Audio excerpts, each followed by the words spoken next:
Well, hello, this is Peter Combs from Bidamount.com and BidamountLive.com and P.O. Combs Asian Art. And today is Friday, August 27th, 2021. And this, is, of course, is our weekly video. We do these every Friday to talk about what's going on in the Chinese art and auction market, what's been happening on eBay, what are some upcoming sales that are happening, and one thing and another. Those of you that watch regularly know we did sort of a different type of video earlier this week on Wednesday. We talked about other things other than Chinese objects, and everybody seemed to like it pretty much. I've always had an interest in other art forms because if you collect antiques, it's nice to mix them up. It's nice to have some American stuff, some European things, maybe some African art, interesting carpets and textiles and prints engraved, all kinds of things. Makes for an interesting house. And of course, Chinese, Japanese, Korean, Southeast Asian, art of India, Tibet, and all that mixes in well with all of it. It's all sort of transcultural, as they say. And so everybody seemed to like it. So we're going to see if we can't do those more often. And maybe try to do one a week or one every other week or something. And we'll talk about estate auctions that are coming up, because I think people are sort of interested in that stuff. And if you agree, let me know. All right, people aren't shy. One of the things I wanted to bring up today was that there's a sale, and I was talking to the folks there yesterday. Is a sale that's coming up at Charlton Hall down in the West Columbia, South Carolina. It's an old auction house. They've been around for a long time. It's sort of a classic, old-fashioned auction house. Interestingly, they were one of the first auction houses to do online sales back in the mid-'90s. I think they were among the first 2 or 3 in the country to do them. And so they do old-style auctions, but they aren't afraid of technology either. And they've got a 2-day sale coming up with some really interesting things in it, decorative art and whatnot. And maybe we'll talk a little bit more about that in another video before the sale takes place. But in the sale, they have some exceptional examples of 18th century export and 19th century export porcelain, especially rose mandarin and mandarin examples made before 1840. They're really good stuff, and I want to go through some with you, and you'll see what I mean. They're not. This isn't Ming and all that sort of thing, but some of the patterns and some of the styles that they've turned up for this sale came from very good dealers. We mentioned Moog in Atlanta, Georgia, who is an enormous Chinese export porcelain dealer, for example, in the video on Wednesday. There's some things here that were also sold by the Moog company and other pieces, and we're going to get right into them, and we'll talk about them a little bit as we mosey along. This is the page. It's in day 2. This is in the second day of the sale, and there's a number of really nice, sweet examples. You have to look at them closely, because at a distance you say, "Oh, those are just rose mandarin," until you pull it in, and we're going to get to some of them. And they put together some interesting lots. They did this, for example, with this rather nice Femme Vert circular tile that probably was taken out of a screen at some point in its life, with a Femme June vase or jar. This is a late Qing example, of course, but it's nicely decorated. And look at the estimates, very reasonable. They have very, very reasonable estimates. I talked to them yesterday about this sale, and the lady was very nice, and she said, there's no point in scaring people away with big estimates. And I'm going to tell you, she said, there's not a reserve in this entire sale. Not one reserve, all right, which is very, very encouraging. All right, so you have things like this, that wonderful tile. You can get pictures of the back of this if you want to take a good look at it. I believe it looks to me to be a 19th century example. And there's also several plates like this by Cornelius Pronk, the parasol issues. These were sold by Moog & Company. There's 4 of them here. With an estimate of $800 to $1,200. That's old school, boy. That's everybody. Everybody that buys these knows that one of these will bring $800 to $1,500, $900 to $1,500. But the estimates are $800 to $1,200. There's one bid so far, and if you're a China trade collector, you know what these are, and you're going to want to go after them, because you could sell them individually, sell them as pairs, sell 3, keep 1. A nice opportunity. Very, very nice. And Cornelius Pronk was a decorator who designed Chinese export plates for the European market only for a very brief period of time in the mid 1730s. About a year and a half he did them, and then he sort of stopped. And Pronk examples are in the best museums. The Peabody Essex Museum in Salem here has one of the most famous pronk jars in it, for example. So these are absolutely great. And then this, a sort of a standard pattern for Milrose pair of plates, but when you blow them up, and I'll see if I can just pull in one of them. The quality of the work is just excellent. This is the best of the best. Beautiful, that very dense Milrose enameling, nicely outlined in beautiful condition. These are really, really pretty examples in this pattern. These are top notch. And probably Yongzheng period. Absolutely lovely. Absolutely wonderful. And again, opening bid of $150. All right, and then on to this. This is a charger, a Chinese Amari charger. Here's a picture of the back, also sold by Moot Gallery. His Kangxi dish. They didn't date it as Kangxi, I don't think, did they?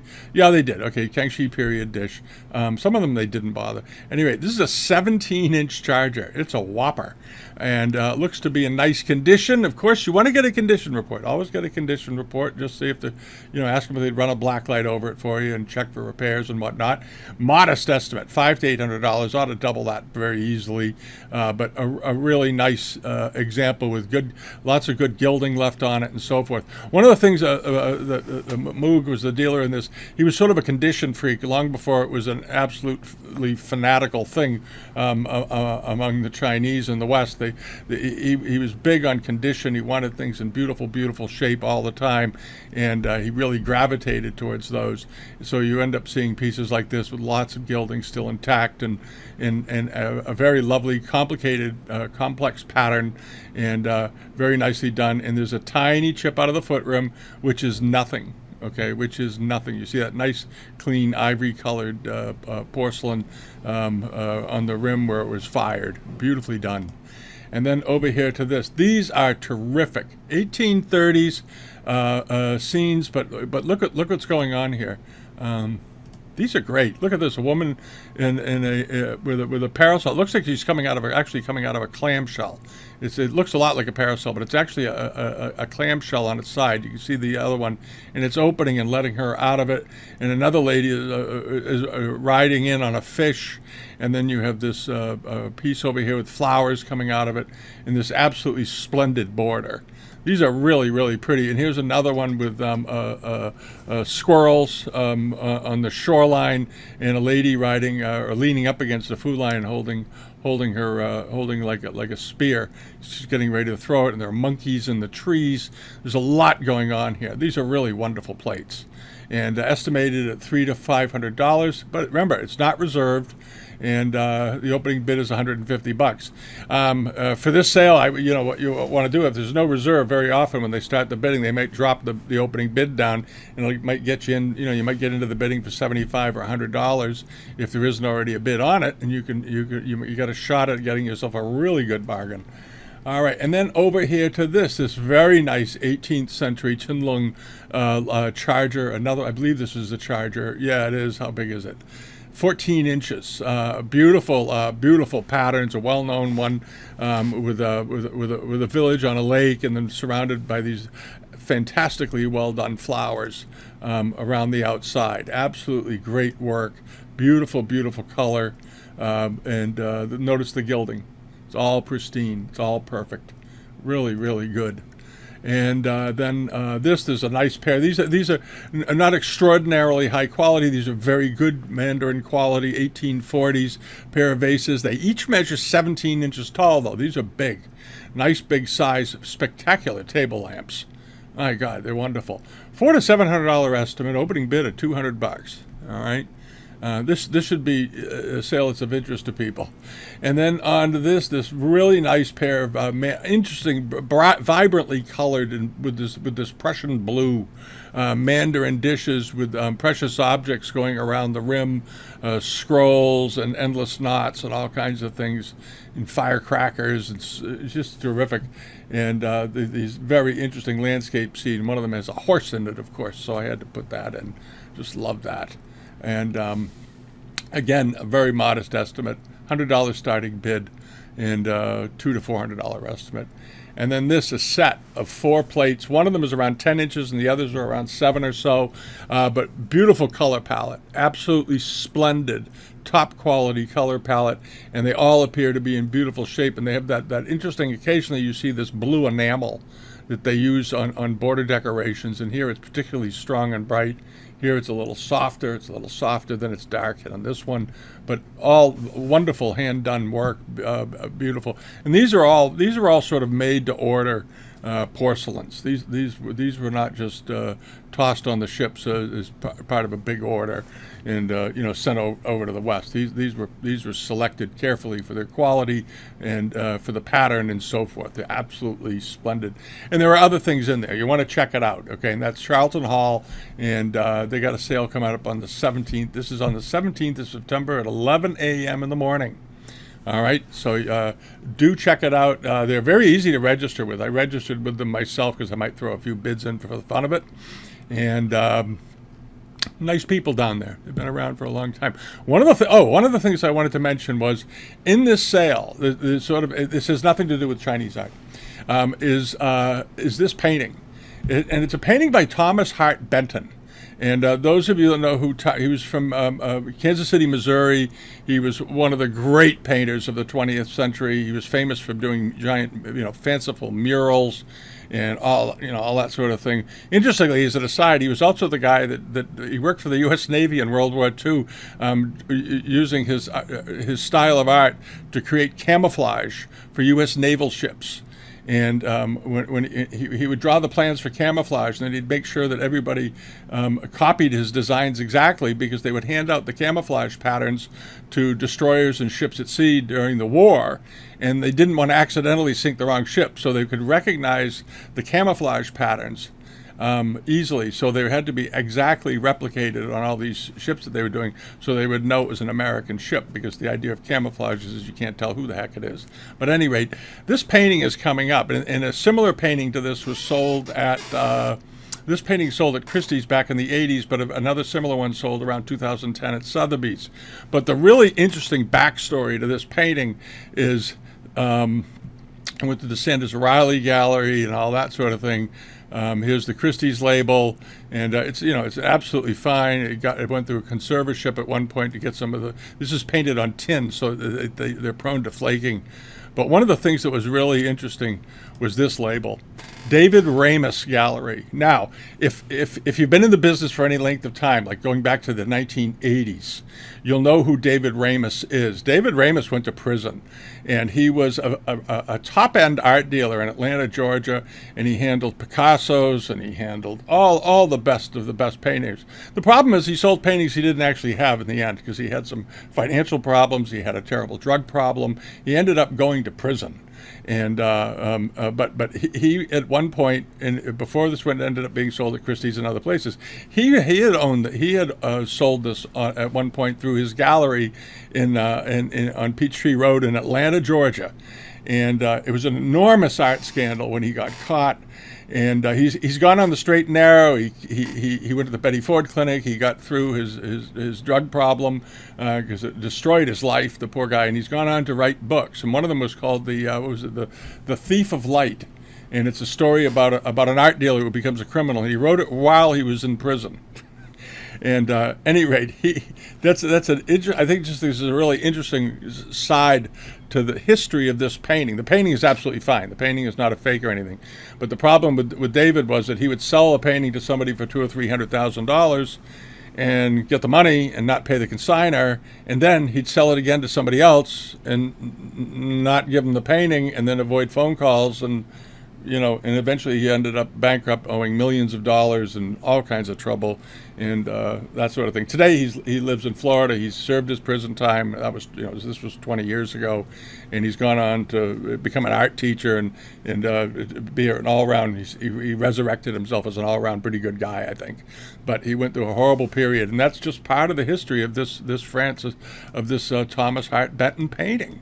I was flabbergasted when I saw the label on there. I went, oh my God, because I haven't seen David Ramus's name in many, many years, because he sort of wanted to get off the grid once he came out of jail and cleared up his problems and all that. And I think he did the right thing. Anyway, it's a very fabulous painting. This painting was done as a commission for someone, and the other one that's similar to this is sold at Sotheby's around 10 years ago. Didn't have the marlin on it. Almost identical background, but just didn't have the marlin. And I love the marlin swimming through the water here, through the waves.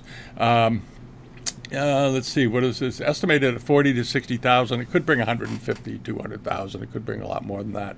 Some of Benton's paintings, of course, bring in the millions, his murals. I don't think this will get that far, but it should do very well, especially given its interesting history of ownership and the galleries that it's been through. It's been meticulously tracked throughout its life. So you get a great painting, and it comes with an absolutely great story. And if you haven't read The Thief of Light, you want to read it. It's an absolutely wonderful book. Right? I read it. I went through it a long time ago when it first came out. And that and Making the Mummies Dance, about the museum world, are two of the best art books there are. All right. So anyway, that was that, and this is the Charlton Hall sale, and you do want to check it out. There's a number of good lots in there. It's not a huge amount of Chinese stuff, but what's there is quite good, and particularly good examples. That was my point of all this. Now, over to eBay. What's going on at eBay this week?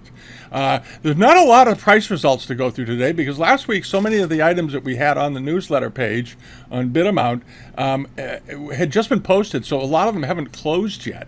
A few things have, but a lot of them haven't. And because I went through the prices this morning, I said, well, when does all this stuff end? So some of the things you saw last week will be in there this week to remind you, and we're going to go through some of the items that are coming up that are still on there, because there's some nice examples. All right, some nice things coming up. One of the things that did sell was this plate. This was put up by Kangxi 0219. It was a very nice Kangxi dish with the story of the abduction. It was an abduction Chinese allegory, but beautifully painted, really finely done, blue and white decoration, and very unusual. And it's got the jade treasure mark on the back. The seller accidentally called it. It's similar to that mark. What did he say it was? The Yushen mark. It's not actually the Yushen mark on the back of that. It's the precious treasure mark with this jade symbol up top. We did look it up this morning in the trusty book, because it didn't look right to me. And again, it's in this book. All right, a lot of you bought this book, so you can look it up in there.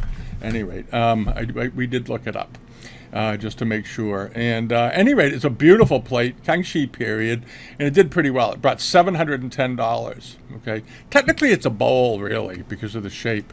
This looks like a shallow bowl to me, but he called it a plate. That's okay. And then on to this, another really pretty pair of 18th century dishes. Nice looking backs on them, nicely done, sort of V-shaped foot rims on here. And these sold very modestly, $241, and they're both Qinlong. What's really nice about them is, and if you have to look at it sort of carefully, there's some very subtle stuff on here. And one of them has all the Buddhist symbols gently tucked away in between these elements here. You have the twin fish, the endless knot, the lotus blossom, and all that done into the border here. And then you have these almost rococo ruyi heads coming out of the middle, and this another set of ru heads forming a star, a five-pointed star running around the center, and then a blossom. Just really very pretty plates. And I think whoever got these got themselves a heck of a good buy. I think these were a really nice buy for $241 for a pair in good condition, and $120 a piece. These were being sold by Loft Seeker over in Hampshire in the UK. He sells nice things. He's a good dealer. And then on to this, a pair of Celadon ground Famille Rose ruffle neck vases. These are sort of well-known types. These weren't enormous, only 10 inches. For some reason, these images don't enlarge. Oh, there we go. That one enlarged. Very typical foot rims that you see on these mid-19th century examples. Very nicely decorated, and they're 10 inches tall, and I think they were a perfectly reasonable buy. Somebody paid $350 each for them, which is just about right. Really, really pretty, and these things make fantastic table lamps, and you can do it these days, of course, without drilling them, so you don't ruin them. Just run sort of an invisible cord down the back somewhere, and those are absolutely pretty. Very, very pretty. And then, of course, you had this Nonya Straits or Peranakan dragon. It seemed to be unmarked. Dragon-handled tankard, but elaborately decorated, profusively decorated, just absolutely wild all over. Absolutely wild. A big exuberant, head, and then all this overlay upon overlay of silverwork, and I didn't see a mark on it anywhere, which was kind of surprising. There's one in here that was being offered. I don't know where this was, maybe on Live Auction, on Invaluable or First Dibs or something for $8,000, which is a bit ridiculous. But at any rate, it's still a very, very lovely tankard. And here's another view of it on this side with the birds and the branches and the flowers and all that good stuff. And sold for $1,775. Now, whoever bought this, if they go over it very, very, very carefully, they may find a maker's mark. All right, and I suspect somebody will do that. Sometimes the Chinese silversmiths, when they're making something this elaborate, would be very clever about where they put their mark. And I find it almost impossible to believe that a Chinese silversmith made this and didn't put his mark on it, because it was such an enormous amount of work, and I can't imagine that he forgot. And it was tradition at that time. So if you find the mark on this, that would make a maker attributing this or finding a maker's name would radically impact the value of this tankard by doubling it. All right, so it's just worth doing. All right, and that's sort of it. 3 or 4 things of note sold. We had some things that sold and they did fine, but I don't like to talk about my own things because it looks like I don't know, promoting myself or something. Anyway, so we sold some things last week and they did fine. We were very happy with it. Now, what's coming up? A couple of things are on there that close in a couple of days. If you're a Japanese lacquer buyer and you like boxes, you might want to check this out. This is a nice little Japanese lacquer box with red-headed cranes all over it. It looks to be in pretty good shape. Tiny, tiny nicks here and there, but overall, nice condition. Sweet little box with those butterflies going around the outside. Very attractive. It's only up to $12. Okay, it should bring $150 or $2. So if you like Japanese lacquer, you might look into that. It's being sold by a seller in New York somewhere, upstate New York, Hilton, New York. $8 shipping from there to here in Massachusetts, and also a rather nice Chinese front piece with dragons and rondelles. We've seen this pattern before. They turn up. The last few we've seen though have been tattered a bit worn, and they've had some splits and damage to them and so forth. This one looks like it's been very nicely cared for. You notice there are no splits or damage up here in the open areas. It's one of the quickest ways to tell how a thing has been treated on silk is by looking at the open areas. There's one tiny little crease there, but that's nothing for the whole of it. There's the back of it. Beautifully done piece of silk. It's up to $591 because it's in such great condition. Roof Haze is selling this over in Dorchester in the UK, and we'll see where that goes. It should bring $1,300 to $1,800, I suspect. And then this is an unusual little 18th century Qianlong period teapot, or maybe even late Yongchen, with these applied flowers, porcelain flowers, and then white glazed all over. Very delicate. You've seen these before where they did them in enamels and they colored these, and occasionally they just did them in all white flowers on the top and on the sides. It's got looks like a couple of little nicks out of it. One up here, and I think I saw one here. But if you want to get those fixed, those are pretty easy fixes with a porcelain restorer because it's just white glaze, white porcelain, it's fine and it's minor work. But an absolutely wonderful. Yeah, this one had a break that they did sort of a crappy job fixing. So I get that fixed. It's not a big deal to get it done, and it would look much better. You wouldn't see the yellowing on it. Anyway, this is a very nice pot. It's got some crackles in the glaze. You see here, all this nice sort of natural crackle through the glaze, but a very lovely little teapot, and it's up to $310. It's got 3 days to go, and it's being sold by a dealer in Cheshire, Connecticut. Decor Arts LLC is selling that. But it's a pretty example, and it's sort of an unusual example of export ware. And on this one, this is Arthur Potts is back. He's got some pieces. We haven't seen Arthur too much. He's taking part of the summer off. He's over in Dorset. He's got this nice little Kangxi faceted bottle. These are fairly small. Here's a picture of it in I assume, Arthur's hand. Nicely done. Here's the bottom of it. Very typical Kangxi foot rim, neatly trimmed. Got a little lip there. Very nicely done. And it's got the Buddhist swastika on the bottom. All right, this wasn't made for the Germans. This is for Buddhism. People get upset by those things sometimes. And this was originally sold by Robert McPherson, London. There you go. Rob is, I think he's in the Netherlands now. He's a very good dealer. He's been around for years. They handle great things. And he had sold this originally, and it looks like this fellow picked it up somewhere along the way, maybe at an auction or something. And McPherson's been selling long enough that things can turn up in estate auctions now. Oh, that's awful to say, isn't it? That's how long you've been around. If your things are now coming up in estate auctions while you're still alive.